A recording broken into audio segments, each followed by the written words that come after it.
It's easy to look around and notice everything wrong in your city. In this podcast by Every Neighborhood Partnership, join Grace and Andrew as they invite friends, activists, pastors, leaders, and city workers to discover what's good in the neighborhood. Join us for insightful conversations that will encourage you to see your city and its people in a new way.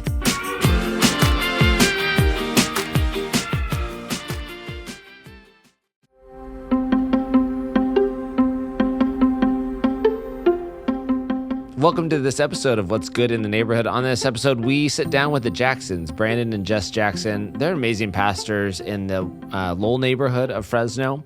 And we are talking through this idea of being proximate, of living where you serve.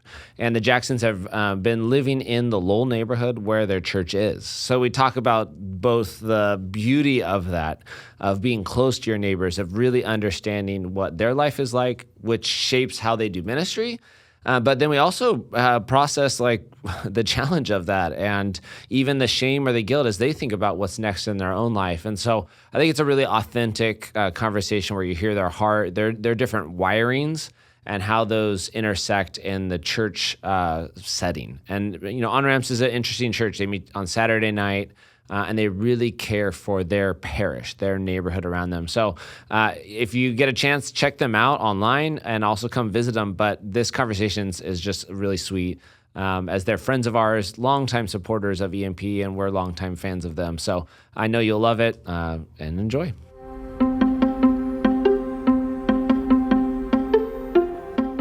Well, welcome back. You are listening to What's Good in the Neighborhood. We are so excited today. But before I talk about how excited we are, good morning, Andrew. How's it going? Are you excited? I am very excited. This is a big recording day for us. Yes. You are people that are listening.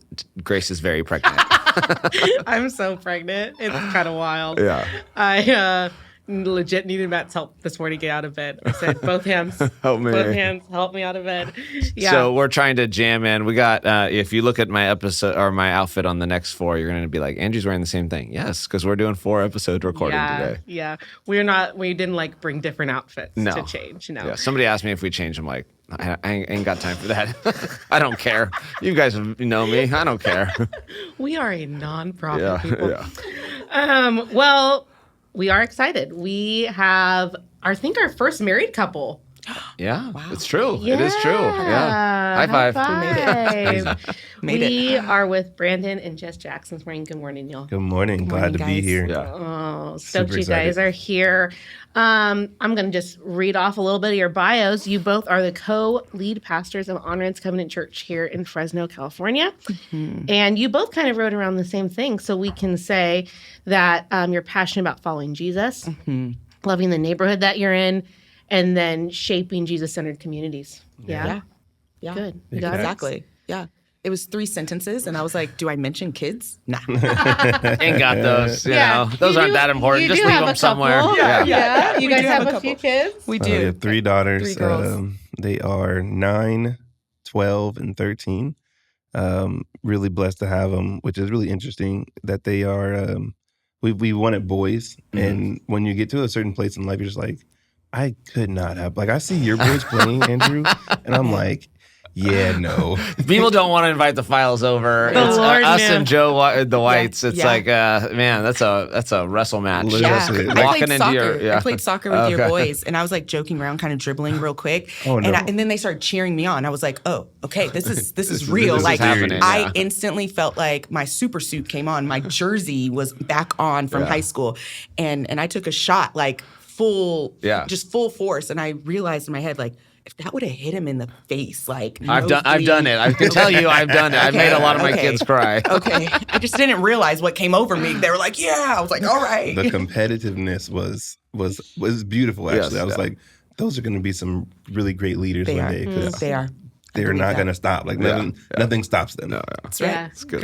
Your girls in their own way too will be amazing leaders. Oh, they will. Yeah. They will. Firecrackers, huh? Yeah. They Oh, will. yeah. Well, good. We're in our series, The Neighboring Practice, and we thought of the Jacksons, wanted to bring them on because you guys do something that's not crazy unique to Fresno, but maybe unique to listeners that aren't aware of it, is this idea of living where you minister, where Right. you pastor. You've chosen very intentionally and specifically to move into the neighborhood where y'all are pastoring. So even like give us a little bit of the lay of the land on that. Like tell us a little bit about on-ramps. Tell us how long y'all have been there, and then why you chose to live near. Okay.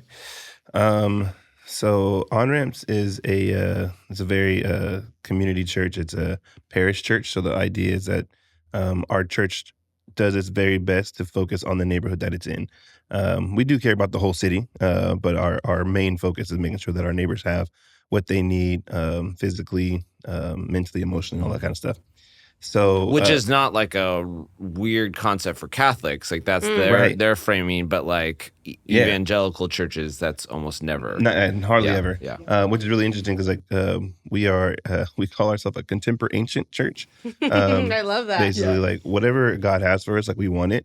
So we've learned to take what other denominations, even other religions, are able to do with their communities and like not be afraid to use it in our own church, right? We're a Christian church, but it doesn't mean that we just like don't look at how other people do community. Yeah, we look at those models and we try our best to take what is good, and then like the Bible says, like you take what is good and then you discard what is not. So we're trying our best to like learn from other people, and we're trying to be humble about it. Sometimes we're not, but we try to be humble, brag, and be like, hey, like this is a great way to do church, and talk to our friends. So. Yes. We humble brag on you guys all the time. Appreciate y'all. So we've been at On-Ramps for nine years? I don't know. Jeez. And how long has the church been around? 14. 14. Okay. We'll be 15. We're about to celebrate our quince. Yeah. It's gonna be fun. Yeah. August 27th will be 15. So we've been there for a long time, and we purchased the building that we're in now. It's called the Impact Center, and we purchased that building in 2019, at the end of 2019. And we've been still in our neighborhood, the Lowell neighborhood. So we try to serve Lowell Elementary School. We do our best to partner with people in our neighborhood. We got a really cool relationship now with our community grocery store, Valley Foods. Shout out Valley Foods. Yeah. Love Nice. Yeah. Those Love burritos them. are good. Oh my Yes. gosh, they get down in their taqueria. It's amazing. But one of the things I've learned about even that partnership is they were going to be a liquor store when they first came. Yep.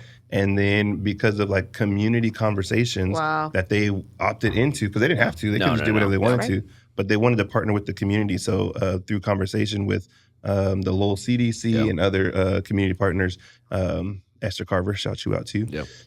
They said, okay, cool. We won't sell alcohol. We won't sell liquor. Yeah. They still sell beer and wine, but they won't sell liquor.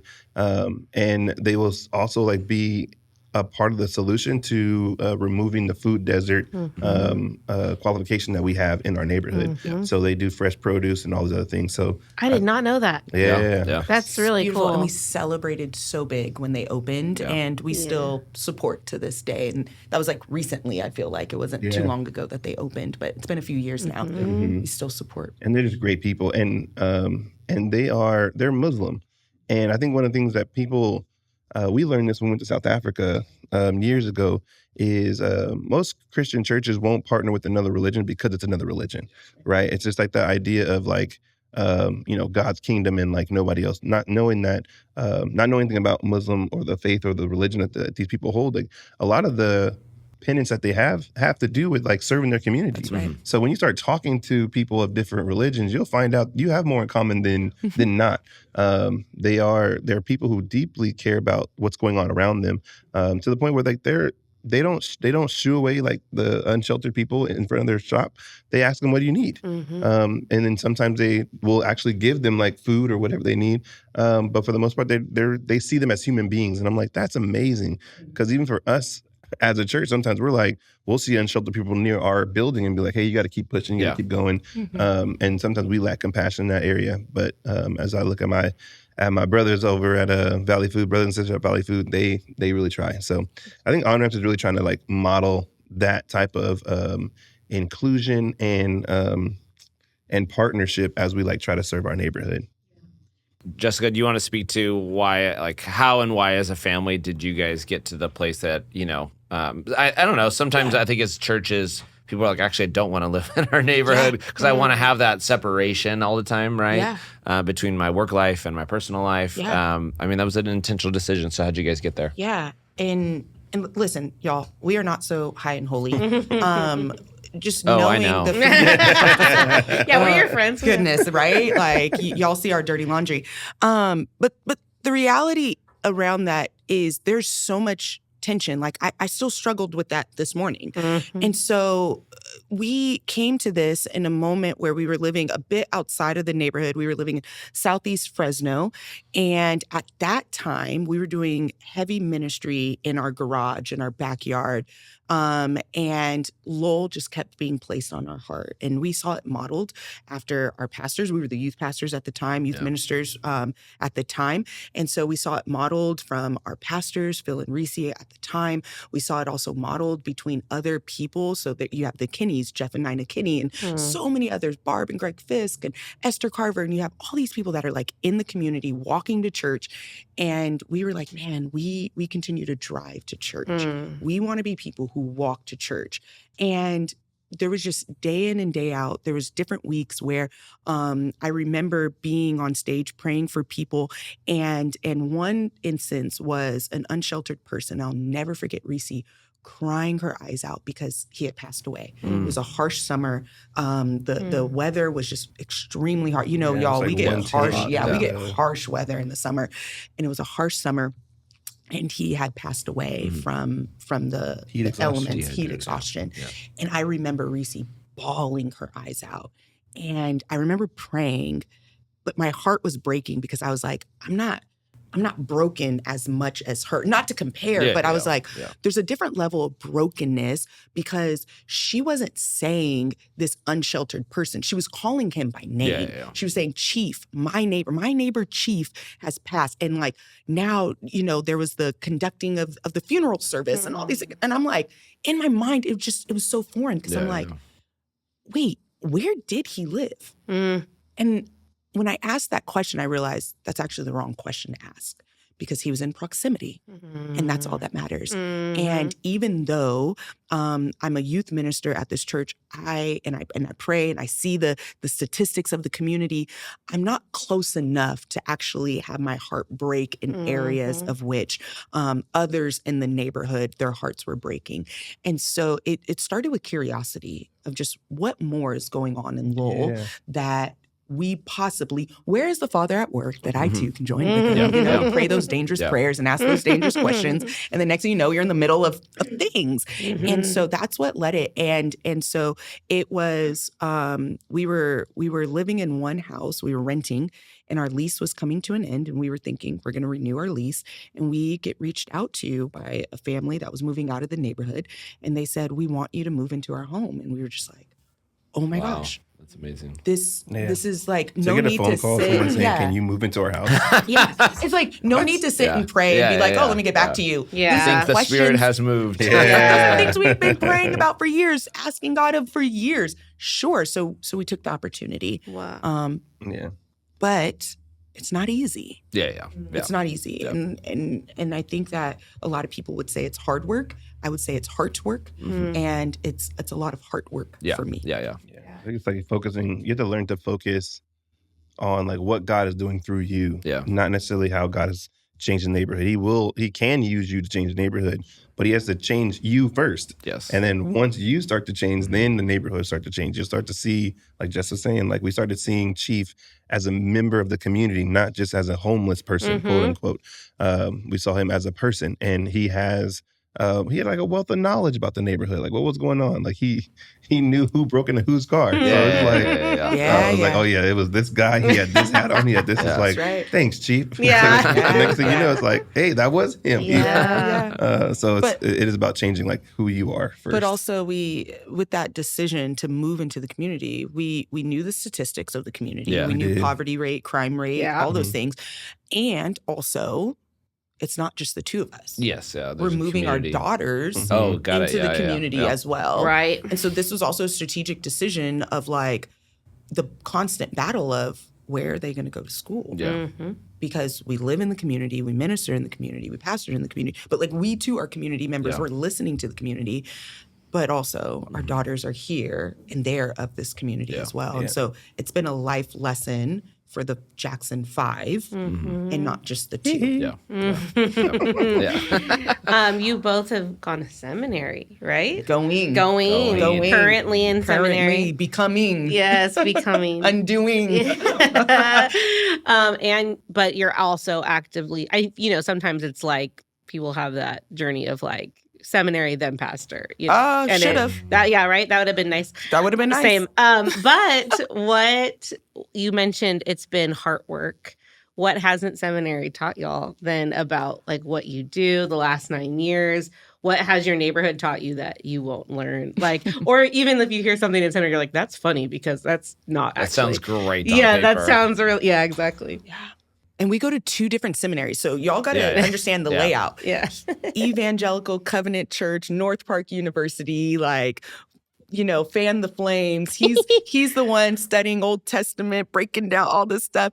I tend to tell people I'm majoring in fun. The ministry, leadership, and culture is my expertise that I'm like nitpicking, diving into at Fresno Pacific University. I love it. Yeah. Absolutely love seminary. But they're very different. But very different. So to this question, I believe we have different answers. Oh yeah, we definitely have different answers. So one of the things I am taking the ministry, Christian education and formation track at North Park Seminary, and with the emphasis on like going to get my MDiv, which I'm not really sure if I'm going to do it or not because school is hard. And money. Yes. Yeah. and it's expensive. But one of the things that like seminary is, that seminary has taught me is like being well-informed helps you make better decisions. One thing that like when you don't have all the information, you make the decision off of the information you have.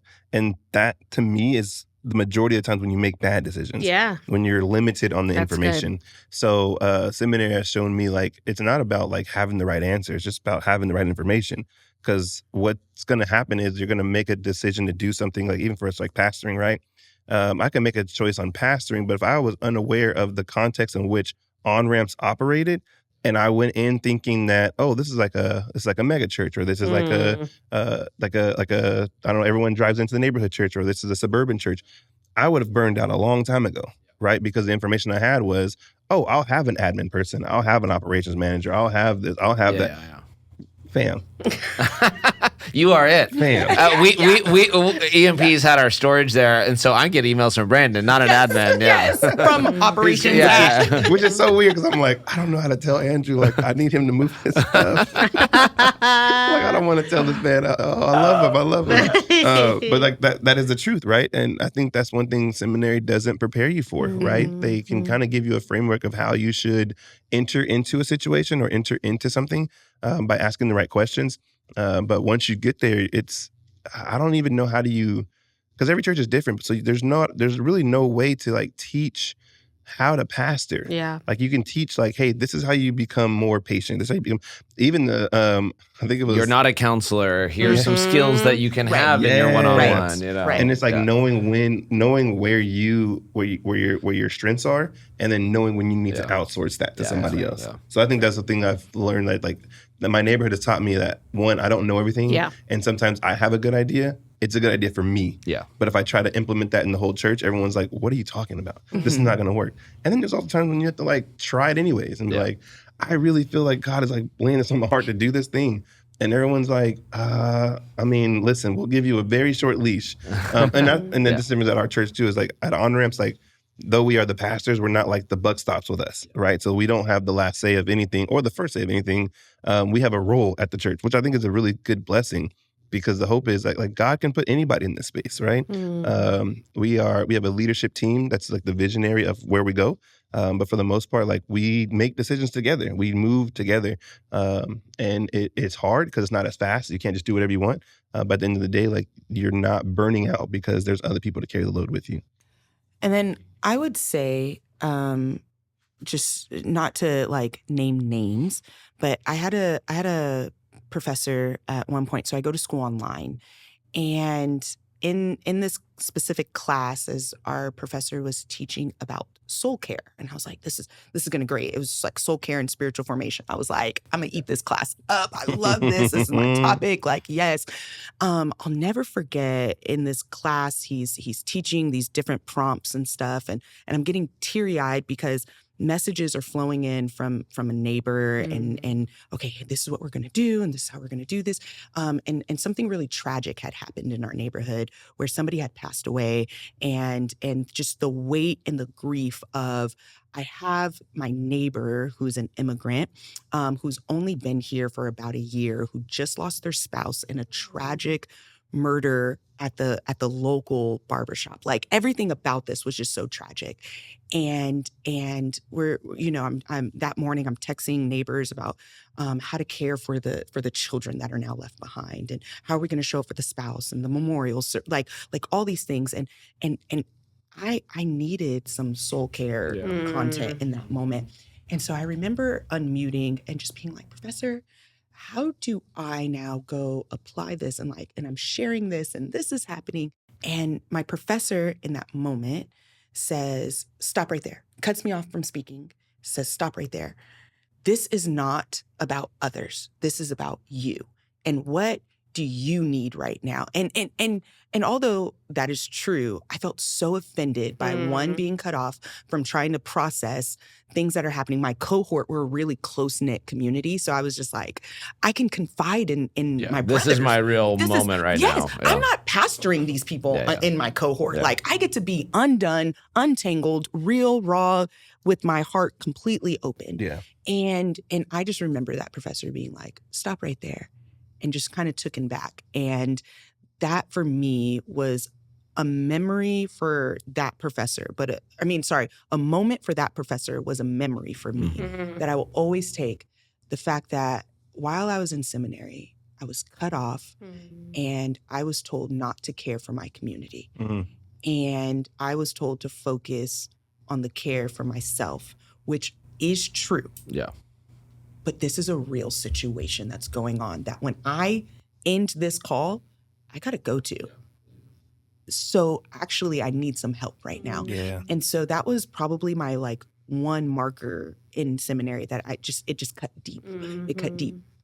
I would also say, sorry, go ahead. If I can be the white guy to interrupt you. No. But it does strike me though that also what you're naming is this, and I was listening to a podcast. Somebody was talking about how a lot of the spiritual formation people are older white introverts, and then we disconnect our body and soul. We disconnect it from, so we want to show up this way, regimented in this space. And then you're saying, no, I don't get that luxury. I don't get that opportunity to say, I just can't care right now. No. It's 5:00. I'm done. You don't. As a person who deeply cares. Yeah. As a person who can weep with those who weep and rejoice with those who rejoice, all in the same day. And you've committed. You've committed proximity. Yeah. So it's not an option. If you opt out, things get dropped, balls get dropped, right? Yeah. I was even thinking as you were chatting through that of the greater soul care there would be that you do step into that mess and that God's presence would meet you there. In lament. Yes. Yeah. Yes. Oh, wow. Yes. Exactly. But we cut ourselves. We think, it has to look like this. You need to do some contemplative prayer right now. Yeah. It needs to be retreat or something. Yes. Which, if I can be honest, being choosing to live in a neighborhood, we do believe it was God's move to move us into that neighborhood, because who calls you and says, and then the people that called us, we didn't even know them. We know their parents, but we don't know them. And for them to call us and say, hey, we want you to live here was amazing. Yeah. And the timing everything was perfect. So when we moved, it was okay, this is definitely God. But then there's this moment when you're just oh, wow, I am exhausted. That's right. I really am exhausted walking outside every day and having an encampment, and for the most part, you really be okay, how do we get these people the help that they need? But then you start talking to you start talking to people who are unsheltered, and you find out like a lot of them are there because they want to be. Yeah. Right? They're not. They're urban campers. Yeah, they're literally urban campers, so they're not upset like of like where they are in life. But it's just hard because you're trying to figure out like, okay, how do I like teach my kids how to be safe, play in the neighborhood, play in the cul-de-sac, and if you see a naked man, just come back home.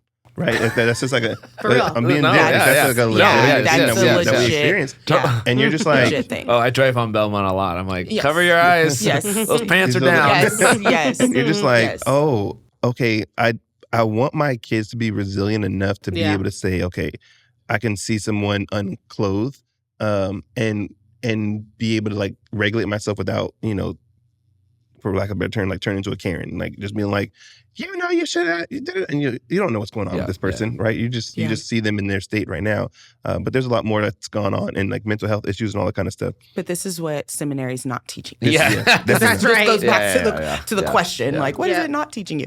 It's this, and I recently talked to Brian Ross. That was like last year when I said this, but we were on an intensive, and this intensive, we were going to different churches, I'll say it respectfully, different churches. I found it to be very different, and there was a lot of tension in the places we were showing up in, but it was so cool. And there was one church there that was no longer a church. And I said, Dr. Ross, we need to talk about and learn more of the church birth, church life, and church death. Yeah. We don't talk enough in the church about church death. Yeah. And this is what a beautiful experience that we got to hear from this person. And so my hope is that like seminary would unpack that a bit more, because there's a whole lot of pastors who are already unraveling a whole lot of things, and you think you're going to be in it for the long haul. What about that time that God says, close the doors? Yeah. Well, and I think that leads me to my next question, which like you guys have mentioned, like it's really hard. It is. How are y'all then working through the overwhelm or the burnout? Or like, do you have enough self-awareness now to recognize like, oh, I'm burning out right now? We are headed out the country in a few days. Yeah, you are. Yeah. Going to Spain in a few days. Yes, without your kids. Without our kids, Oh, that's so fun. Yes. So I think there's definitely moments that you're carrying a lot. And I think one of the beautiful things about doing like life in the community rather than like from afar is our neighbors who are really great people. Yeah. They see how we are when we're burning out. Yeah. Right. So like Esther Carver is like our next door neighbor, and there's moments when she'll be like, "Are you okay?" Yeah. She sees the way you walk up to the house. She's like, "Are you okay?" And I'm like, "I'm good." She's like, "No, I know that because I've been that. I know that. Like, you need to take tomorrow off." And then we'll say the same to her. It's like, "Hey, you need to take Tuesday off." And it's interesting because like obviously we don't work in the same place, but you understand the context, and it's like being a healthy you, it's just better for what you do. When you don't have the time to just rest and to renew and to recharge, you go out there with nothing to give, and that becomes like toxic. I think for us, it's having that community of people around us to know us without us saying that we need help. Like, I mean, it is good to advocate for yourself, right? And say, hey, I need a break. But when people know you, like I know my wife's tired. And when she's tired, I don't have to say, "Oh, you look tired." I could just be like, "Hey, can I pick up the kids from school today? Do you want to just stay home? Can I go grab you a coffee? Can I just..." And then having people around you who could just see that and say, "Hey, can I take this off your plate?" That has been a game changer for us. But that culture was already there before we came in. Yeah. So the neighbors, they had already moved into the community. They were already doing great neighbor work. Like when we moved in, there was already a neighborhood group chat. There was already like, so when you talk about... You came into these like social structures or support structures. Support structures, very CCDA, and what was so beautiful is that like coming into this, our neighbors assured us, you're not going at this alone. Like we are doing this together. And so that also keeps us energized. Yes, we Sabbath weekly and we get rest and renewal and things like that. But our neighbors are really good support, I would say. So as we day in and day out are constantly living in the tension of the reality of the unhoused crisis that is in Fresno, specifically like in our neighborhood, it's not Brandon and Jess going at this alone. It is a whole neighborhood that is like, okay, how do we care? And not just a whole neighborhood. It's a whole neighborhood that seeks restorative justice and who seeks literally the shalom of God in our neighborhood. Yeah. So that's the beauty. And through seminary, I was introduced to a book called Reading the Bible with the Damned. I don't know if y'all Never read it. No. Bob Ekblad, I believe is his last name. Please, please, please read this book. Reading the Bible with the Damned.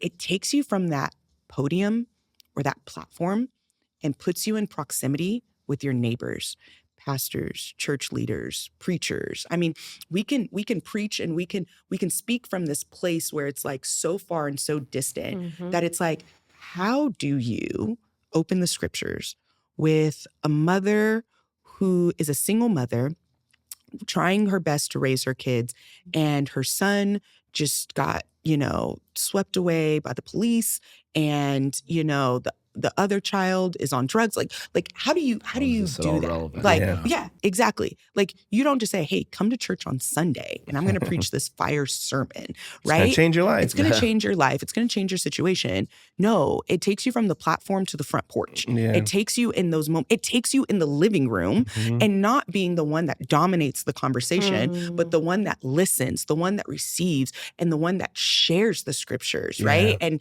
it's like we're reading the scriptures together and not me just preaching at you. Yeah. That's good. And so reading the Bible with the Damned really helped transformed how I see local and global missions. So I just, little caveat. That's good. Ever wondered what makes your neighborhood unique or how the history of your city shapes the places you love today? Well, now you can explore the story of Fresno like never before, right from your car using the VoiceMap app. Introducing the Every Neighborhood Partnership Drive Tour, a self-guided audio tour that brings your community's history, landmarks, and stories to life. As you drive through local streets, EMP's Drive Tour will guide you with fascinating insights into the people, places, and events that have shaped your neighborhood. Whether you're discovering hidden gems, learning about community activism, or simply enjoying a fresh perspective on familiar places, this tour is a great way to connect with Fresno in a whole new way. So, what are you waiting for? Tap into the Every Neighborhood Partnership Drive Tour today on VoiceMap and get to know your community like never before. Download the VoiceMap app, search for the Every Neighborhood Partnership Tour, and start exploring now. Fresno's story is waiting to be discovered.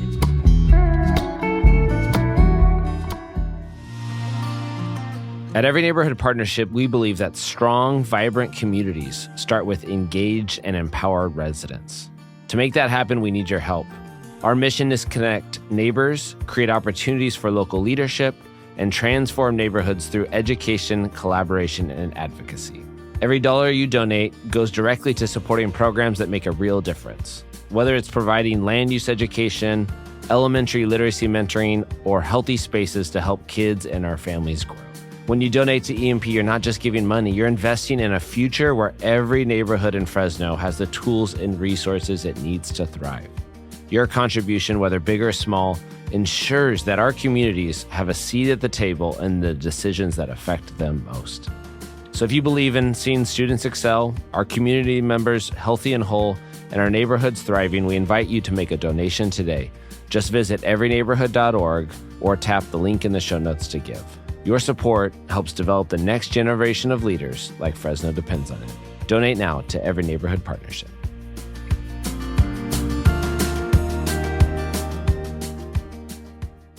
As you guys, we haven't asked, because you got to ask a pastor question here, a theological question. You guys are in seminary, so I feel as you really think about, what is the scriptural vision? What's the Jesus vision that has inspired this move? What from the either it could be a passage, it could be a theme, it could be the arc of scripture to you. What has inspired your move of proximity from the Bible or from Jesus? Yeah, that's good. I would say John 1 and 1.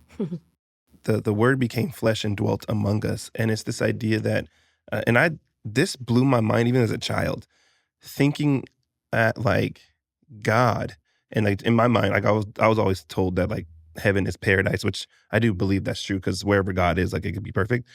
But it was God in this amazing throne room, mansion, beautiful gold streets, all this stuff, all this imagery. I'm like, you moved into Earth? Yeah. Like, that's ghetto. Yeah. The whole thing Like, is. wow, Yeah. what?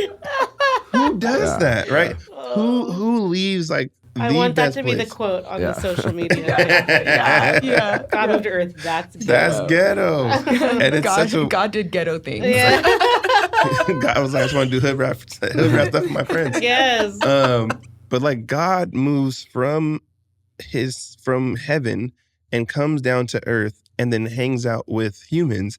And it's not even that he chose to hang out with the dopest humans, right? He didn't even choose to hang out with the most royalty. Okay, let me come down and get in proximity with people who at least understand what it's like. I'm going to go hang out at the Greek Isles. Yeah, what I'm saying? Like, this is going to be my hood. These are going to be my partners. But if you find out, it's like, no, he came to hang out with fishermen. That's right. He came to hang out with sinners, with tax collectors. Yeah. And it's like, if God can do that, who are we to be like, oh yeah, like I need to live on this side. Like I gotta be away from all of this. I need to, which is crazy because I'm gonna be honest, this is something that we struggle with today. So when we moved into the neighborhood, we were poor. Like we were still struggling. Can I say something really briefly? Yeah, go ahead. Because I've struggled with this for the whole time that we've lived in Lowell. This is good. Is this? Did we move to Lowell because we're trying to fulfill the mission of God? Because you all brought us on this podcast and you're like, you did this. And it's like, or was it because this is all that we could afford? And I've struggled, like, am I here because this is just where our pay range is at? Because the rent was cheap. You know what I mean? Because this is, and the rent's cheap, but our rent went up. You know what I mean? But we were like, okay, but we can do it. And so I've struggled with even feeling worthy. That's not the right word I want to say. But like our neighbors who own homes, who are doing this big transformative work, who have been there for decades, who like all of these things, I'm like, we're just the neighbors coming in, and I don't know. I think I still struggle with that. I know I struggle with it all the time because when we first started, we didn't have the money to buy a house. We didn't even have the credit to buy a house. And the beautiful thing about being in proximity with people who have done like the change, have gone from poverty to like being able to be financially stable, budgeting, all that kind of stuff. Those people have taught us how to do it. Yeah. And we're at the point now. We're at the point. We're like, oh snap! Like we can buy a house. We can really buy a house. Yeah. But then you have to start having that conversation. It's like, do we want to buy a house in Lowell? Yep. And then there aren't many houses in Lowell to buy. It's very geography. And the price of houses are staggering. Yeah. I was like, $500,000? What? Yeah. Yes. Yeah. That's crazy. And it's to be in our neighborhood. So it's about like what I'm struggling with now is we don't have to live here. Mm-hmm. Are we going to still choose to live here now that we don't have to live here? Yeah. Right. And I think that's the struggle that we are like really like battling with on a regular basis. Yeah. Just like, hey, I don't know exactly what. Because what we can do is great, but then it's like, do we follow God or do we follow us? Yeah. And I'm like, God, I'm tired. I would love to live in a house that doesn't need to be fixed. Because most of the houses in Lowell are like, 100 plus. Yeah. So those are the real things that we deal with and are like contemplating on a regular basis. And it's not easy living in the neighborhood. It's the neighborhood God would have came. Yeah. That's how I see it. Yeah. And I think like, and I've been a part of this conversation for a couple of years. And I think the major thing we're hoping to get at here is proximity is what matters. That's right. Right. And in that, there are seasons of our lives where like we need to choose to be physically, holistically proximate in every way to that issue we care deeply about. And I think, we've had these really beautiful conversations even with like foster parents who've taken in a kid, have been so moved by the foster epidemic in our country that they've taken and fostered kids. Yeah. But now, they actually have a nonprofit that works with foster youth, right? So, but they became proximate to an idea through foster youth. And even Artie, who founded EMP, right? Like country dude, Artie's got this beautiful country space, but what did he do? Every Monday, Tuesday, Wednesday, Thursday, Friday, he showed up at Susan B. and was in the cafeteria with the kids and moms. Yeah. You know, passing out breakfast and saying hi. And like he put himself proximate out of choice. Right. That then led his heart to break for our city and you know, has created so many things in our, in our world. The proximity right? can evolve. Proximity, and it's going to change. It needs to change. Yes. And it's part of, you know, life cycles, right? Absolutely. So this is a beautiful phase for you all. It may be what you do for the next 50 years. It may also not. And the kindness of Jesus is that wherever you are, absolutely, like he has work for you to do. That's and we healing, have a y'all. heart. I just want to remove the shame, right? Because I think that was, honestly, that was what was hindering us, like to even think of as, you know, our former pastors modeled, you know, living in the neighborhood, and we want to model living in the neighborhood, and the idea is like, okay, do we move out? But like moving out doesn't mean we're moving proximity, right? It doesn't mean that we're not still caring for it. But we were thinking about is like, what if something Phil Sky said is, anytime that there's a vacant house in Lowell, it is an opportunity for the kingdom of God and the kingdom of darkness.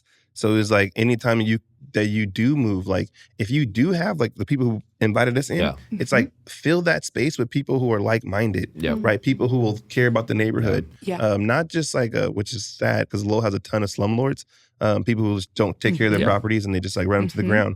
But it's like, even if we were to move out of the neighborhood, the hope is that we have someone else in mind and say, hey, we don't know where you are with your lease, but we have a really nice house. Would you like to live in it? And like this would be like, this is like the price. That's or this is how the it works. legacy. And I think that's the legacy because it gives more opportunity for people to be a part of the neighborhood rather than just seeing it from afar. And sheesh, proximity, we're talking about it like it's just geographical. It's also a choice.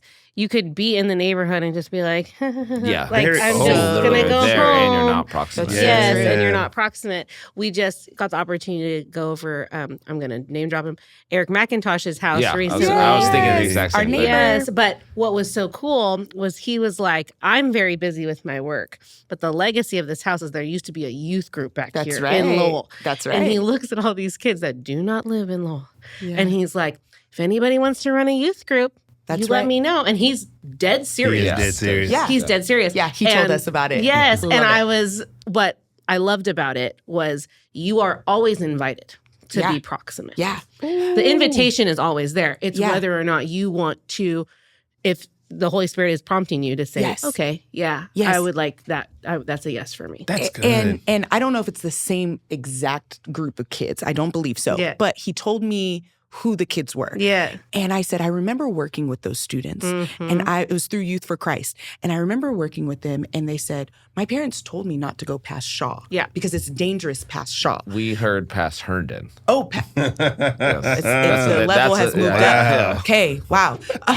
So many, see, unfiltered thoughts, they stayed. Buffering. They stayed. Those unfiltered thoughts stayed. I teach my daughter Gabby that. Keep them in here. Don't let them.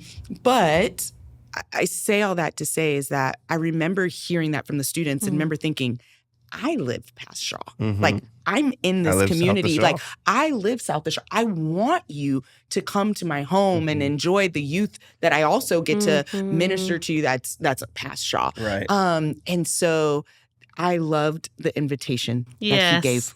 And I hope that it is followed up with more than this is the once a year that I go and I do ministry work, or I go and I serve my once a year and it's over there. Yes.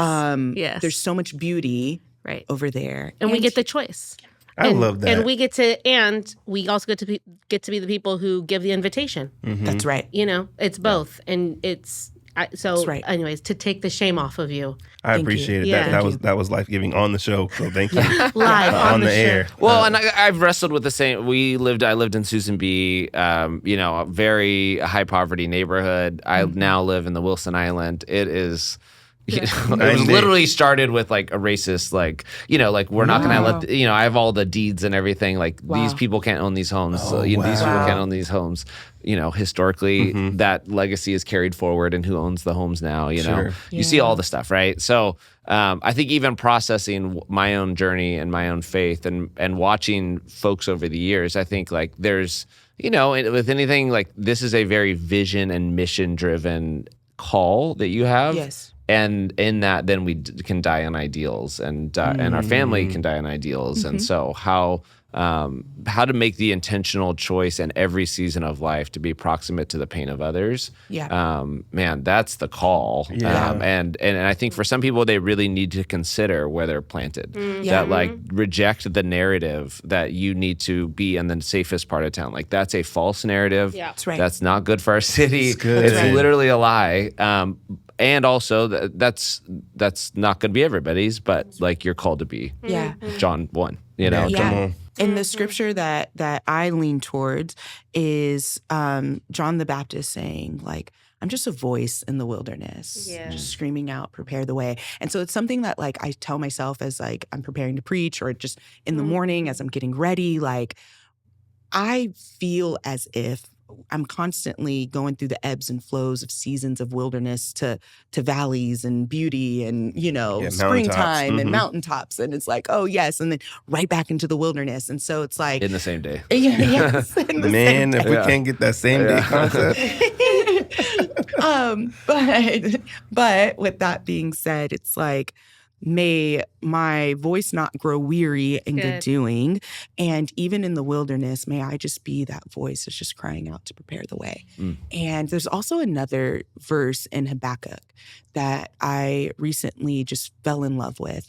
And I'm going to millennial version it, watered down version. This is not NLT anything. It's the message. The Jess Jackson version of this. It goes something along the lines where God is speaking and he says, write down the truth on tablets. There's a runner that's going to come, and that runner is going to grab those tablets, and that runner is going to go, and that runner is going to give the tablets of truth to the people. And it just made me pause and think, I just want to be a runner, God. Nothing more, nothing less. I just want to carry your truth with me all the days of my life, wherever I go. And may I just be that voice that continually is shouting in the wilderness.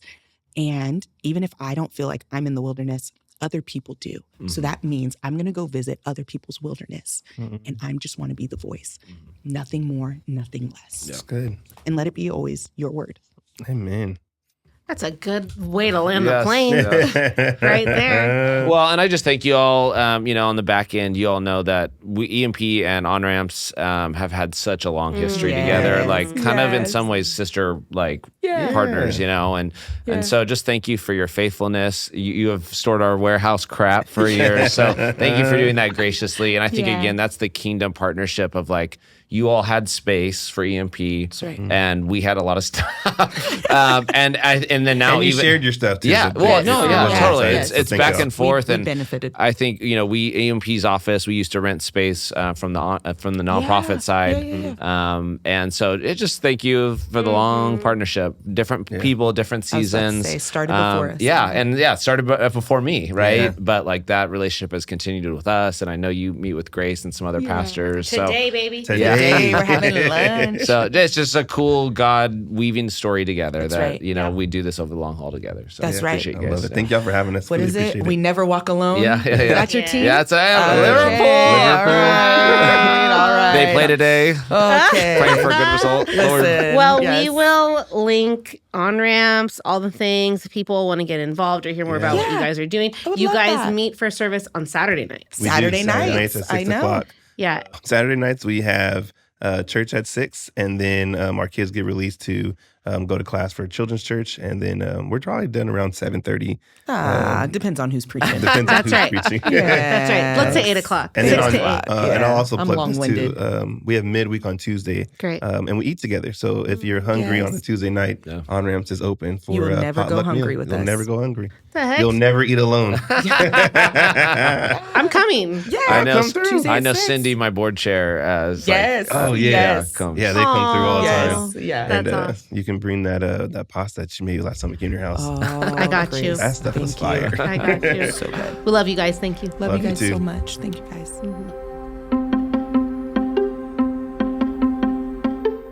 Thanks for tuning in. If you want to find out more about EMP, you can visit us at everyneighborhood.org or follow us at EMP Fresno. Every Neighborhood Partnership and this podcast exists to activate, equip, mobilize, and transform here in Fresno and beyond. If you liked what you've heard, please share and review What's Good in the Neighborhood wherever you listen. We'll see you next time.